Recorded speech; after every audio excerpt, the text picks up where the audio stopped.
طلع البدر علينا من ثنيات الوداع وجب الشكر علينا ما دعا لله داع। আসসালামু আলাইকুম রহমতুল্লাহি ওয়া বারাকাতুহু।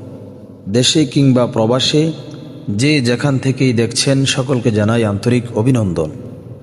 পবিত্র ঈদ মিলাদুন্নবী সাল্লাল্লাহু আলাইহি ওয়াসাল্লাম উপলক্ষে সারা দেশে মিলাদুন্নবীকে কেন্দ্র করে অধিকাংশ সুন্নি নামধারী দরবারগুলো থেকে সুন্না বিরোধী অনেক কর্মকাণ্ড চালু হয়। এই সময়ে এসেও ব্যতিক্রম একটি কর্মকাণ্ড উপহার দিলেন আত্মশুদ্ধি ও বেলায়েত হাসিলের অন্যতম দিনী মারকাজ খ্যাত শাহজুলিয়া দরবার শরীফ। গত 6/9/2025 রোজ শনিবার সকাল 9 ঘটিকা থেকে দরবারের মূল কেন্দ্রে অনুষ্ঠিত হয় উসওয়াতুন নবী সাল্লাল্লাহু আলাইহি ওয়াসাল্লাম মাহফিল। উক্ত মাহফিলে সভাপতিত্ব করেন অত্র দরবারের সম্মানিত পীর সাহেব বিশিষ্ট আলেম দ্বীন জনাব আলহাজ হজরত মাওলানা আবুল হাসান শাহ মোহাম্মদ রুহুল্লাহ শাহজুলি হাফিজাহুল্লাহ। প্রধান অতিথি হিসেবে উপস্থিত ছিলেন উপজেলা নির্বাহী অফিসার জনাব হেলাল উদ্দিন চৌধুরী। বিশেষ অতিথি হিসেবে উপস্থিত ছিলেন কচুয়া থানার সম্মানিত ওসি মহোদয়, ভূমি অফিসার, সমাজ কল্যাণ অফিসার সহ আরও অনেকেই। প্রাণবন্ত এই প্রোগ্রামে নবীজির জন্ম থেকে ওফাত পর্যন্ত সম্পূর্ণ জীবন থেকে চমৎকারভাবে আলোচনা পেশ করা হয়। প্রধান আলোচক হিসেবে উপস্থিত ছিলেন নিশ্চিন্তপুর ডিএস কামিল মাদ্রাসার সুনামধন্য মুহাদ্দিস, প্রধান মুহাদ্দিস আল্লামা নুরুজ্জামান সাহেব হাফিজাহুল্লাহ।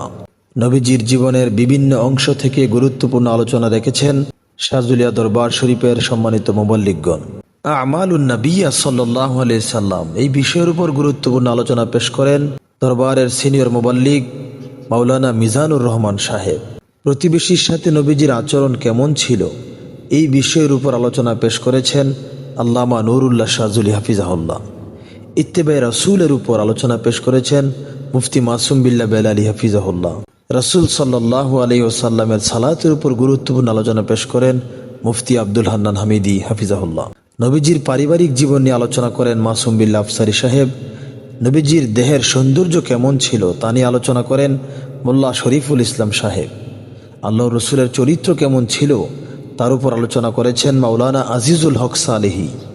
নবীজির জীবনের গুরুত্বপূর্ণ একটি অংশ মিরাজ, তা নিয়ে আলোচনা করেছেন মুফতি শরীফুল ইসলাম চাঁদপুরী।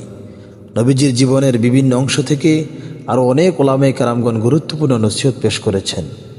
তবে সবচাইতে বেশি নজর কেড়েছে অনন্য একটি আয়োজন মাদ্রাসায় শাহজুলিয়ার ছোট ছোট বাচ্চাদের পারফরমেন্স, সুললিত কণ্ঠে কোরআন তেলাওয়াত, হাদিস অধ্যয়ন, হামদে বারি তাআলা এবং নাতে রাসূল সাল্লাল্লাহু আলাইহি ওয়াসাল্লাম পরিবেশনা।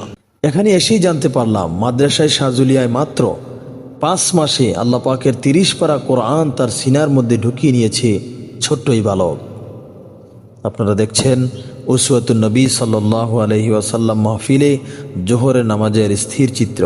জোহরের নামাজের পরপর নবীজির প্রতি সালাতু সালাম পেশ করেই মোহতারাম পীর সাহেব হুজুর দেশবাসীর কল্যাণ এবং পৃথিবীর সকল মুসলমানদের প্রতি কল্যাণের দোয়া করে বিদায় সংবর্ধনা জানিয়ে দেন।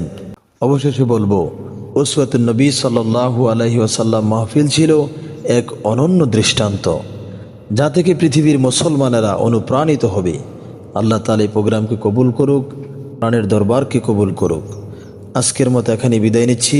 আসসালামু আলাইকুম ওয়া রাহমাতুল্লাহি ওয়া বারাকাতুহু।